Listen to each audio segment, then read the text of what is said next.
প্রিয় সপ্তম শ্রেণীর শিক্ষার্থীরা, শুভেচ্ছা নিও। আজকে আমি তোমাদের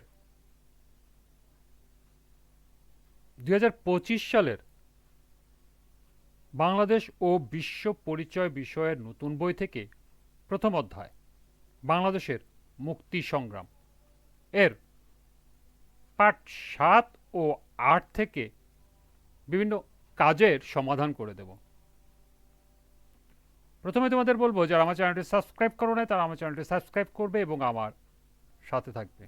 তাহলে চলো আমরা ক্লাস শুরু করি। পাঠ 7 ও 8, পূর্ব ও পশ্চিম পাকিস্তানের মধ্যে বৈষম্য। এই অংশগুলো তোমরা বাসায় ভালো করে পড়ে নিও, কারণ এখান থেকে তোমাদের প্রশ্ন থাকতে পারে। বৈষম্যের মধ্যে আছে রাজনৈতিক বৈষম্য, প্রশাসনিক বৈষম্য, সামরিক ক্ষেত্রে বৈষম্য, অর্থনৈতিক বৈষম্য, সাংস্কৃতিক বৈষম্য, বৈষম্যর বিরুদ্ধে প্রতিক্রিয়া। এরপরে লক্ষ্য করো 14 পৃষ্ঠায় এই পাঠ 7 এবং 8-এর উপরে 4টি কাজ দেওয়া আছে। কাজ 1, তদানীন্তন পূর্ব পাকিস্তানের প্রতি পশ্চিম পাকিস্তানিরা যেসব ক্ষেত্রে বৈষম্য সৃষ্টি করেছিল তার তালিকা তৈরি করো। অর্থাৎ পশ্চিম পাকিস্তানিরা পূর্ব পাকিস্তানের প্রতি যে বৈষম্যমূলক আচরণ করেছিল তার তালিকা তোমাদেরকে লিখতে হবে। চলো আমরা এর সমাধান দেখে নিই। এর সমাধান হবে, তদানীন্তন পূর্ব পাকিস্তানের প্রতি পশ্চিম পাকিস্তানিরা যেসব ক্ষেত্রে বৈষম্য সৃষ্টি করেছিল তার তালিকা নিম্নে উপস্থাপন করা হলো।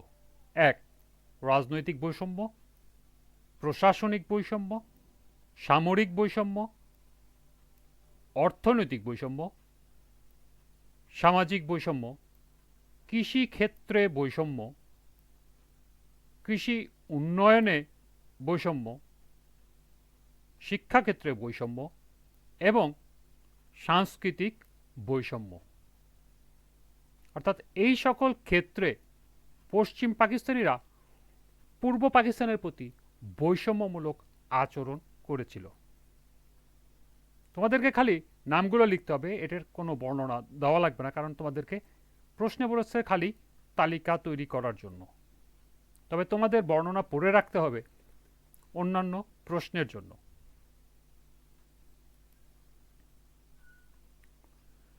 এরপর আমরা দেখব কাজ 2, সামরিক ও অর্থনৈতিক ক্ষেত্রে পূর্ব ও পশ্চিম পাকিস্তানিদের বৈষম্যের তুলনামূলক চিত্র দেখাও।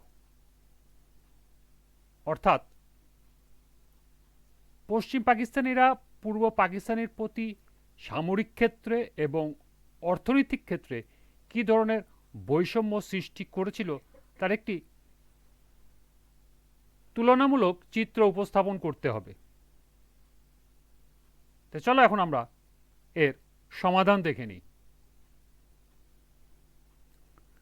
এর সমাধান হবে, সামরিক ও অর্থনৈতিক ক্ষেত্রে পূর্ব ও পশ্চিম পাকিস্তানিদের বৈষম্যের তুলনামূলক চিত্র নিম্নে উপস্থাপন করা হলো। আমি এখানে একটা ছক ব্যবহার করেছি, যেহেতু তুলনামূলক চিত্র উপস্থাপন করতে হবে সেক্ষেত্রে প্রথমে বৈষম্যর ক্ষেত্র অর্থাৎ সামরিক এবং অর্থনৈতিক, পূর্ব পাকিস্তানিদের জন্য, পশ্চিম পাকিস্তানিদের জন্য। প্রথমে আমরা দেখব সামরিক ক্ষেত্রে কি কি বৈষম্য ছিল। পূর্ব পাকিস্তানিদের জন্য সামরিক বাহিনী নিয়োগের ক্ষেত্রে 5% ছিল পূর্ব পাকিস্তানের। 1966 সালে সামরিক শীর্ষ পর্যায়ের কর্মকর্তাদের মধ্যে মাত্র একজন ছিল বাঙালি। সামরিক বাহিনীর মোট কর্মকর্তার মধ্যে পূর্ব পাকিস্তানি ছিল মাত্র 82 জন। সামরিক বাহিনীর জন্য বাজেটের সামান্য অংশ বরাদ্দ করা হতো পূর্ব পাকিস্তানে। 1947 থেকে 1956 সাল সময়কালে প্রতিরক্ষা খাতে মোট ব্যয় ছিল 2563.9 মিলিয়ন টাকা। এবার দেখব পশ্চিম পাকিস্তানিদের জন্য সামরিক বাহিনীর নিয়োগের ক্ষেত্রে 60% পাঞ্জাবি, 35% পাঠান ছিল, অর্থাৎ 95% ছিল পশ্চিম পাকিস্তানের। 1966 সালে সামরিক বাহিনীর শীর্ষ পর্যায়ের কর্মকর্তাদের মধ্যে 16 জন ছিলেন পশ্চিম পাকিস্তানে। সামরিক বাহিনীর মধ্যে পশ্চিম পাকিস্তানি ছিল মাত্র 2129 জন। সামরিক বাহিনীর জন্য বাজেটের অধিকাংশ ব্যয় করা হতো পশ্চিম পাকিস্তানে। 1947 থেকে 1956 সময়কালে প্রতিরক্ষা খাতে মোট ব্যয় ছিল 4,565.7 মিলিয়ন টাকা। এবার দেখব আমরা অর্থনৈতিক ক্ষেত্রে। পূর্ব পাকিস্তানের জন্য ব্যয় বরাদ্দের পরিমাণ ছিল 20%। অবশ্য পরে তা বৃদ্ধি করে 30% করা হয়।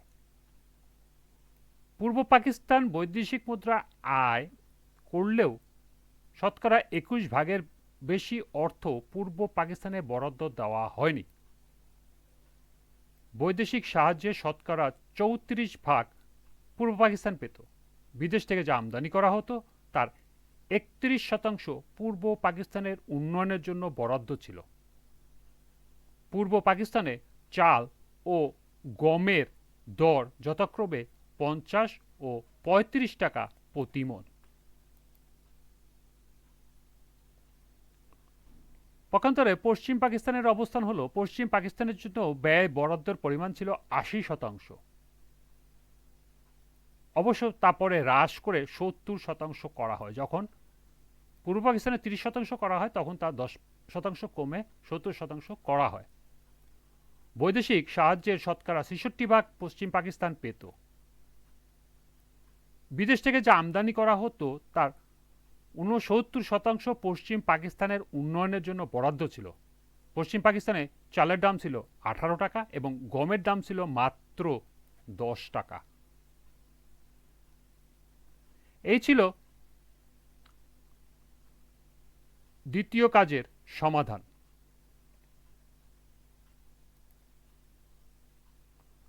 এরপরে কাজ 3 ও 4। আজকের ক্লাসটি এ পর্যন্তই। পরবর্তী ক্লাসে আমরা কাজ 3 এবং 4-এর সমাধান করে দেব। সবাইকে আবারও বলছি, যারা আমার চ্যানেলটি সাবস্ক্রাইব করো না তারা আমার চ্যানেলটি সাবস্ক্রাইব করবে এবং আমার সাথে থাকবে। সবাইকে পরবর্তী ক্লাস দেখার আমন্ত্রণ জানিয়ে আজকের মতো আমি এখানেই বিদায় নিচ্ছি।